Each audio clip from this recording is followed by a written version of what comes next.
दोस्तों, ये कहानी एक सच्ची घटना पर आधारित है और ऐसी घटनाओं की सच्चाई किसी भी देश की सरकार दुनिया के सामने नहीं आने देना चाहती। कहानी की शुरुआत एक टैक्सी ड्राइवर से होती है जिसका नाम किम है। किम किराए के कमरे में रहता है और अपनी बेटी के साथ रहता है। उसका अपनी बेटी के अलावा इस दुनिया में कोई नहीं। और जब वह घर आता है तो उसकी बेटी के सिर पर घाव का निशान होता है और वह समझ जाता है कि उसकी मकान मालिक की बेटे ने ही उसे मारा होगा और गुस्से में उसके घर पर जाता है। लेकिन इससे पहले वो कुछ बोल पाता, उसकी मकान मालिक अपने बेटे को दिखा के कहती है कि देखो, तुम्हारी बेटी ने इसे कितनी बड़ी चोट मार दी है और तुमने 4 महीने से किराया भी नहीं दिया, जो कि 20,000 रुपये हो रहा है। इस बात से किम बहुत परेशान हो जाता है और उन्हें सॉरी कह के वापस आ जाता है। किम परेशान तो होता है लेकिन अपनी परेशानी अपनी बेटी को नहीं बताता, क्योंकि वह अपनी बेटी से बहुत प्यार करता है। बेटी के माथे पर चोट पर दवाई लगा के वह उसे सुलाने की कोशिश करता है। सुलाने के बाद वह रेडियो पर सुनता है कि देश में मार्शल लॉ लागू हो गया है। दक्षिण कोरिया में दंगे होने की वजह से वहाँ पे मार्शल लॉ लागू कर दिया जाता है। मार्शल लॉ का मतलब यह है कि अब देश को पुलिस या पॉलिटिशियन कंट्रोल नहीं करेगी, बल्कि देश की आर्मी कंट्रोल करेगी। ऐसे में लोग अपने घरों से बहुत कम बाहर निकलते हैं, क्योंकि पता नहीं कब क्या हो जाए। किम इसी बात से परेशान था कि कल से उसकी आमदनी और भी कम हो जाएगी। अब अगले दिन जब वह होटल में खाना खा रहा होता है, तब वह दूसरे टैक्सी ड्राइवरों की बातें सुनता है।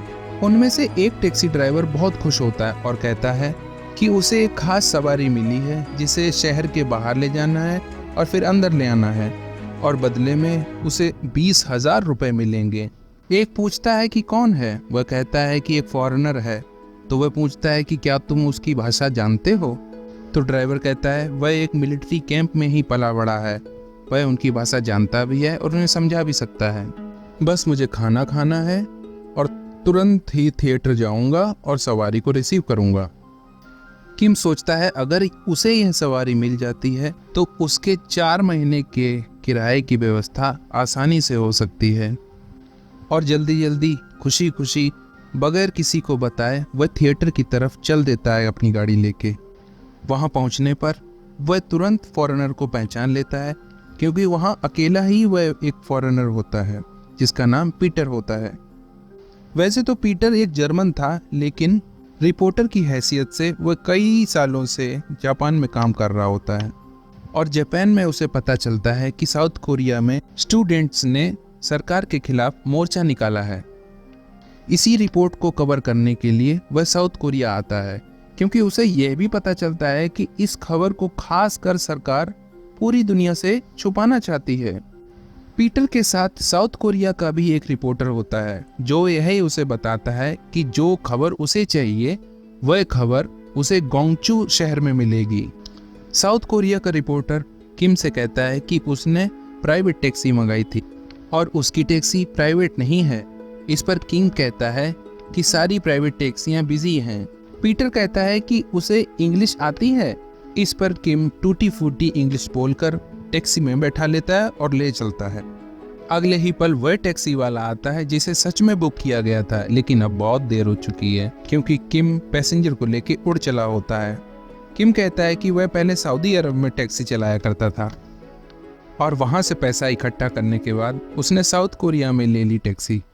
अब पीटर भी कुछ कहना चाहता है, लेकिन किम को कुछ भी समझ में नहीं आता है। किम कहता है अगर उसे कुछ बात करनी है तो उसे थोड़ा सा धीरे बोलना पड़ेगा ताकि वह उनकी बात समझ सके। पीटर समझ जाता है कि इसे इंग्लिश बहुत ही कम आती है। दूसरे ही पल उसे एक बोर्ड दिखता है जिस पर लिखा होता है गोंगचू। वह समझ जाता है कि वह गोंगचू पहुंच चुका है, लेकिन वहां बैरियर लगे होते हैं, जिसका मतलब था अब वह आगे नहीं जा सकता। पीटर अपना कैमरा निकाल लेता है। यहाँ किम को यह पता नहीं होता कि पीटर एक रिपोर्टर है। पीटर किम से कहता है कि वह धीरे धीरे बैरियर के आगे बढ़े। किम धीरे धीरे बैरियर से टैक्सी को आगे बढ़ाता है और आगे चल के देखता है कि वह आर्मी की एक टुकड़ी खड़ी थी। सिपाही कहते हैं कि तुमने रास्ते में बैरियर नहीं देखे, यहाँ तक कैसे पहुँचे? किम कहता है कि मेरे पास जो पैसेंजर है उसे गोंगचू जाना है सिपाही कहते हैं कि अगर जान प्यारी है तो वापस चले जाओ। किम पीछे हट जाता है और दूसरे रास्ते पर गाड़ी को चलाने लगता है। पीटर कहता है कि ये रास्ता भी गोंगचू जाता है क्या? किम कहता है कि अब हम गोंगचू नहीं जा सकते क्योंकि आर्मी ने रास्ता बंद कर रखा है। अब हम वापस सियोल जा रहे हैं जहाँ से हम आए थे। पीटर कहता है कि अगर वह उसे गोंगचू नहीं ले गया तो वह उसे फूटी कौड़ी नहीं देगा। किम कहता है कि उसके पास वह कैमरा कैसा है? तो पीटर कहता है कि उससे उसका कोई मतलब नहीं है। This is none of your business. Kim को इस पूरी बातचीत में सिर्फ बिजनेस ही समझ में आता है, तो वह पीटर से पूछता है कि वह एक बिजनेसमैन है क्या? तो पीटर कहता है हाँ, मैं एक बिजनेसमैन ही हूँ। अगले सीन में हम देखते हैं कि गोंगचू जाने के लिए रास्ता एक किसान से पूछता है। किसान बताता है कि एक रास्ता तो है लेकिन वह बहुत पथरीला है। किम पीटर को लेके उस पथरीले रास्ते पर चल पड़ता है, लेकिन उसकी किस्मत यहाँ भी उसका साथ नहीं देती। एक आर्मी चेक पोस्ट वहाँ भी मिल जाती है। किम मन ही मन सोचता है कि आज ये लोग उसे बिल्कुल पैसा कमाने नहीं देंगे। गाड़ी से उतरकर सिपाही से कहता है उसके साथ एक अमेरिकन बिजनेसमैन है जो अपने सारे कागजात गोंगचू में भूल आया है और वह सारे डॉक्यूमेंट लेने के लिए गोंगचू शहर वापस जा रहा है ताकि डॉक्यूमेंट लेने के बाद वह अपने देश अमेरिका जा सके। किम सिपाही को बहुत कंफ्यूज कर देता है पर जाने की परमिशन दे देता है, लेकिन सिपाही ये जरूर बता देता है कि गोंगचू शहर में बहुत ज्यादा दंगे हो रहे हैं। किम इस बात को अनसुना कर देता है और आगे जाके पीटर से पैसे मांगता है और कहता है अब वह पैसे दे वरना वह आगे नहीं जाएगा। पीटर भी चालाक होता है, वह उसे आधे पैसे देता है और कहता है आधे पैसे वो तब देगा जब वह उसे वापस ले जाएगा। किम उसकी बात मान लेता है और अब वह दोनों के दोनों गोंगचू शहर में थे जहाँ चारों तरफ सन्नाटा ही सन्नाटा था। और तभी एक ट्रक उनकी गाड़ी के सामने रुकता है जिसमें बहुत सारे कॉलेज स्टूडेंट होते हैं। पीटर यह देख के तुरंत अपना कैमरा निकालता है और तुरंत शूट करना स्टार्ट कर देता है। अब किम भी समझ जाता है कि यह कोई बिजनेसमैन नहीं बल्कि एक रिपोर्टर है। यहाँ स्टूडेंट भी बहुत खुश होते हैं क्योंकि उन्हें भी यह लगता है कि यहाँ जो कुछ भी हो रहा है वह दुनिया को पता चलना चाहिए। यहीं एक लड़का होता है जिसका नाम ब्रूस होता है। ब्रूस पीटर से बात करना स्टार्ट करता है। वह कहता है कि वह हॉस्पिटल जा रहा है जहाँ भी बहुत सारे जख्मी हैं। पीटर कहता है कि वह भी उनके साथ चल सकता है, तो स्टूडेंट्स कहते हैं कि हाँ बिल्कुल। अब पीटर भी उनके ट्रक पर सवार हो जाता है। उसके पीछे पीछे किम अपनी गाड़ी आगे बढ़ाता है और मौका देखते ही वहाँ से निकल जाता है क्योंकि उसे इन फालतू के पचड़ों में नहीं पड़ना था। वो वापस अपने घर जाना चाहता है, लेकिन रास्ते में उसे एक बूढ़ी माँ दिखती है जो हॉस्पिटल जाना चाहती है। बूढ़ी माँ कहती है कल रात से ही उसका लड़का घर नहीं आया है और इसीलिए किम को उसे हॉस्पिटल लेके जाना पड़ता है। और देखिए दोस्तों, जिस हॉस्पिटल में वह जाता है उसी हॉस्पिटल में पीटर और बाकी के स्टूडेंट्स जो प्रोटेस्ट कर रहे होते हैं वो भी वहीं होते हैं। वे सब किम को ढूंढ रहे होते हैं क्योंकि पीटर का एक बैग जो गाड़ी में छूट गया था वह अभी भी गाड़ी में ही था जिसकी उन्हें जरूरत थी। यहीं पर पीटर उसका बाकी का बचा हुआ फेयर जो कि 10,000 होता है वह भी उसे दे देता है। यह देखकर सारे स्टूडेंट्स यह कहते हैं कि इतना फेयर सिर्फ गोंगचू आने तक का बहुत ज़्यादा है। किम गुस्से में पहले से लिया हुआ किराया भी वापस दे देता है पीटर को और कहता है कि यह किराया तब दे जब वह उसे वापस शहर में पहुंचा देगा। लेकिन इस बार ब्रूस भी गाड़ी में बैठा होता है जो कि एक ट्रांसलेटर का काम कर रहा है। वापस जाते समय एक जगह वो देखते हैं कि लोगों की बहुत भीड़ इकट्ठी हो गई थी जो कि प्रोटेस्ट कर रहे थे। ब्रूस उन सबको बताता है कि उसके साथ एक फॉरेनर रिपोर्टर है जो हमारी बात दुनिया तक पहुंचाना चाहता है। तो सब यह बात सुन के बहुत खुश हो जाते हैं और ब्रूस के लिए तालियां बजाते हैं। पीटर इन सबको इकट्ठा करके सबकी बात सुनना चाहता है और सबकी एक रिपोर्ट बनाना चाहता है जिसे वो एक साथ शूट करना चाहता है। और पास की ही बिल्डिंग की छत के ऊपर जहां एक लोकल रिपोर्टर भी था शूट करने लगते हैं। पीटर देखता है कि यहाँ की हालत तो बहुत खराब है और सेना सभी स्टूडेंट्स को अंधाधुंध गोलियों से मार रही है।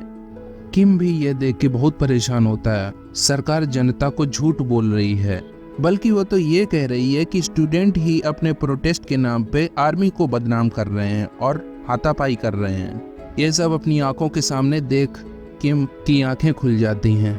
यहाँ पे सरकार का सीधा सीधा कहना है कि स्टूडेंट को सरकार मना कर रही है, लेकिन स्टूडेंट ही हैं जो बेवजह सरकारी संपत्ति को जला रहे हैं और नुकसान पहुंचा रहे हैं। आर्मी तो सिर्फ उन्हें रोकने का काम कर रही है। पीटर कहता है ऊपर से ये काम नहीं होगा, यह नीचे से ही शूट करना होगा। किम मना भी करता है लेकिन वह नहीं मानता और नीचे जाके शूट करता है। वहीं एक ऑफिसर उसे देख लेता है, लेकिन इससे पहले कुछ हो वे सब टैक्सी में बैठते हैं और यहाँ से निकल जाते हैं। किम और पीटर अब वापस जाना चाहते हैं और ब्रूस भी उतर जाता है, लेकिन जैसे ही टैक्सी आगे बढ़ाते हैं टैक्सी वैसे ही खराब हो जाती है। लेकिन लोकल टैक्सी आने पर वे उसमें बैठ जाते हैं। अब ब्रूस भी उनके साथ था। इसी बीच किम बहुत परेशान हो रहा होता है क्योंकि उसकी 11 साल की बच्ची घर में अकेली थी, लेकिन उसे टैक्सी ठीक होने तक इंतजार करना होगा जिसमें अभी 2 घंटे लगेंगे। लोकल टैक्सी वाला इन तीनों को अपने घर में पनाह देता है और कहता है जब तक टैक्सी ठीक नहीं हो जाती तब तक वह उनके घर में रह सकता है। 3 घंटे की तो बात है।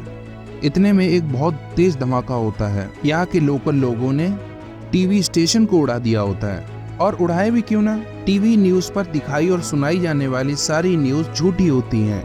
वो ये नहीं बताते कि आर्मी कितनी बर्बरता कर रही है उनके साथ। इसी माहौल में वो तीनों भी वहाँ पहुँच जाते हैं और ये सब शूट करने लगते हैं। इसी बीच आर्मी डिफेंस कमांडर, जो कि पहले भी इन्हें देख चुका था, वह फिर से इन्हें देख लेता है और ब्रूस को पकड़ लेता है, लेकिन बाकी के दोनों भागने में कामयाब रहते हैं। कमांडर जानता है कि वो दोनों यहीं छुपे हुए हैं और कहता है कि अगर उसने कैमरा वापस नहीं दिया तो वह ब्रूस को मार देगा। ब्रूस कहता है कि वह उनकी चिंता ना करे और सबको बताए कि यहाँ पर क्या हो रहा है, उसकी जान जाती है तो जाए। इतना कहते ही कमांडो पीटर और किम के पीछे आर्मी लगा देता है। ब्रूस कहता है कि जल्दी से जल्दी भाग जाए यहाँ से, लेकिन तभी किम को गोली की आवाज सुनाई देती है और किम समझ जाता है कि उसने ब्रूस को मार दिया। अब किम और पीटर दोनों भागते भागते एक दूसरे से अलग हो जाते हैं।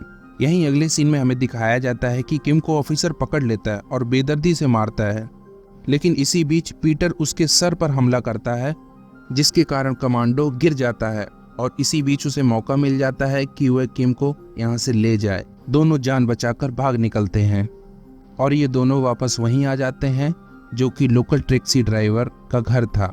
दुखी होते हुए किम अपनी बातें बताता है कि किस तरह से उसने पैसा कमाया, किस तरह से उसने अपनी बीवी का इलाज करवाया, लेकिन जान ना बचते हुए उसकी बीवी ने कहा कि एक टैक्सी खरीद ले उसके इलाज में पैसा लगाने की बजाय, क्योंकि उसे अपनी बेटी का भी तो पालन पोषण करना था।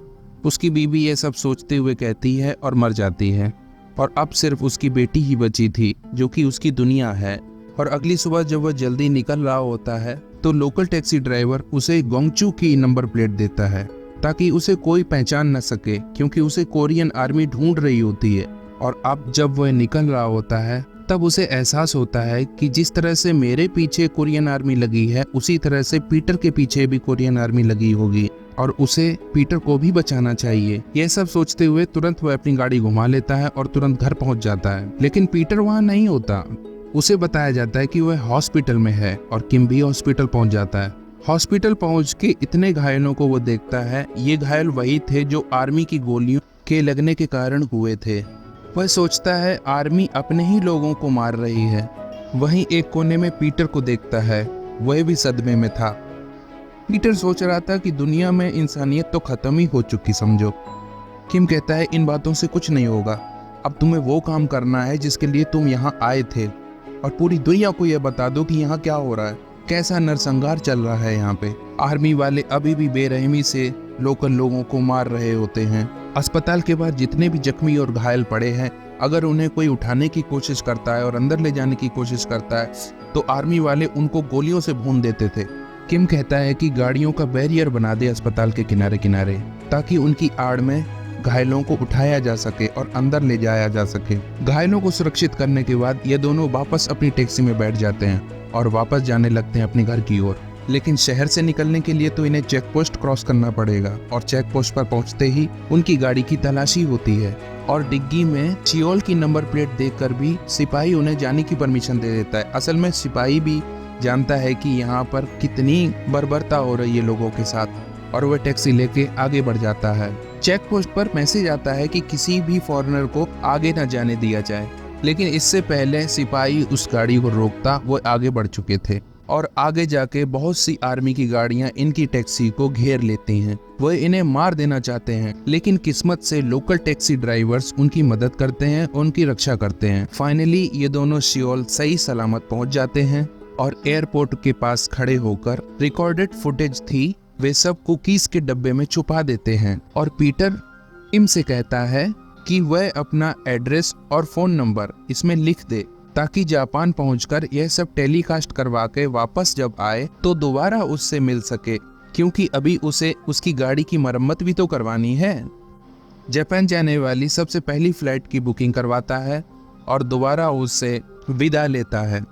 पीटर कहता है कि तुम एक बहुत ही भले इंसान हो और बहुत अच्छे इंसान हो जो दूसरों की मदद करते हैं, उनके साथ ईश्वर हमेशा साथ रहते हैं। किम भी पीटर के लिए यही कहता है और विनती करता है अराजकता को दुनिया के सामने लाए ताकि सच्चाई सबको पता चल सके।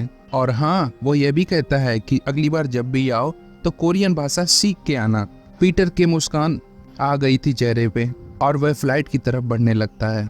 हालांकि कोरियन आर्मी को यह पता चल चुका था कि पीटर फ्लाइट से जाने वाला है। उन लोगों ने पैसेंजर लिस्ट में उसका नाम देख लिया था, लेकिन वह कुछ कर सकते इससे पहले ही पीटर फ्लाइट में बैठ चुका था और वह जा चुका था।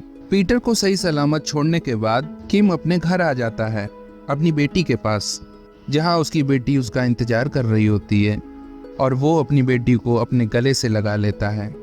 पीटर के जापान पहुंचने के बाद वह वो सब दिखाता है जो कि कोरिया में घटित हो रहा होता है और उसके हालात दुनिया के सामने आ गए। इसी तरह दुनिया को ये पता चल गया कि कोरिया में जो कुछ भी हो रहा है वो ह्यूमन राइट्स के खिलाफ है और इंटरनेशनल प्रेशर की वजह से यहाँ की गवर्नमेंट को मार्शल लॉ को हटाना पड़ा। समय बदलना शुरू हुआ और कोरिया के जो भी हालात थे बदलने शुरू हो गए और सामान्य होते चले गए। दोस्तों, कुछ महीनों के बाद पीटर कोरिया वापस आता है। वो किम को ढूंढने की कोशिश करता है और उसी नंबर पर कॉल लगाने की कोशिश करता है जो किम ने उसे दिया था, लेकिन किम ने जो नंबर और एड्रेस दिया था वह गलत था। तो इस वजह पीटर उसे ढूंढ नहीं पाता और वापस चला जाता है। कुछ समय बाद पीटर को कोरिया में वापस बुलाया जाता है उसके सम्मान के लिए, क्योंकि उसने जो कोरिया के लिए किया था कोरियन लोग उसे कभी नहीं भुला सकते।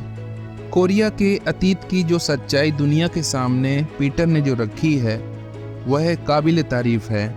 बस उसी वजह से यहाँ इस देश को सामान्य रहने का अवसर प्राप्त हुआ। और जब वह अपनी स्पीच देता है तब वह किम की बहुत तारीफ करता है। वह कहता है कि अगर किम ना होता तो मैं यहाँ ना होता और ना ही किसी तरह की रिपोर्टिंग कर पाता। वह बहुत बहादुर था और मेरा एक अच्छा दोस्त था। मैं उसे आज भी बहुत मिस करता हूँ। काश कि मैं उससे दोबारा मिल पाता। वहीं दूसरे सीन में हमें दिखाया जाता है कि किम आज भी टैक्सी चला रहा है और न्यूज़पेपर में पीटर की पूरी स्पीच पढ़ता है जिसमें उसने उसकी बहुत तारीफ की होती है। न्यूज़पेपर में एक और बात लिखी होती है कि पीटर ने कहा होता है कि मैं उससे दोबारा ज़रूर मिलना चाहता हूँ। किम भी कहता है कि मैं भी उसे किसी न किसी दिन ज़रूर मिलूँगा। और यहीं पर दोस्तों यह कहानी यहीं समाप्त हो जाती है। फिल्म के अंत में हमें यह भी पता चलता है किम की बेटी के साथ साथ उसको एक बेटा भी था जो पिता के ना रहने पर अपनी बहन की देखभाल करता है। तो कैसी लगी आपको मूवी? उम्मीद करता हूँ अच्छी ही लगी होगी। इसी तरह की और फिल्म देखने के लिए चैनल को लाइक, शेयर एंड सब्सक्राइब करें। धन्यवाद।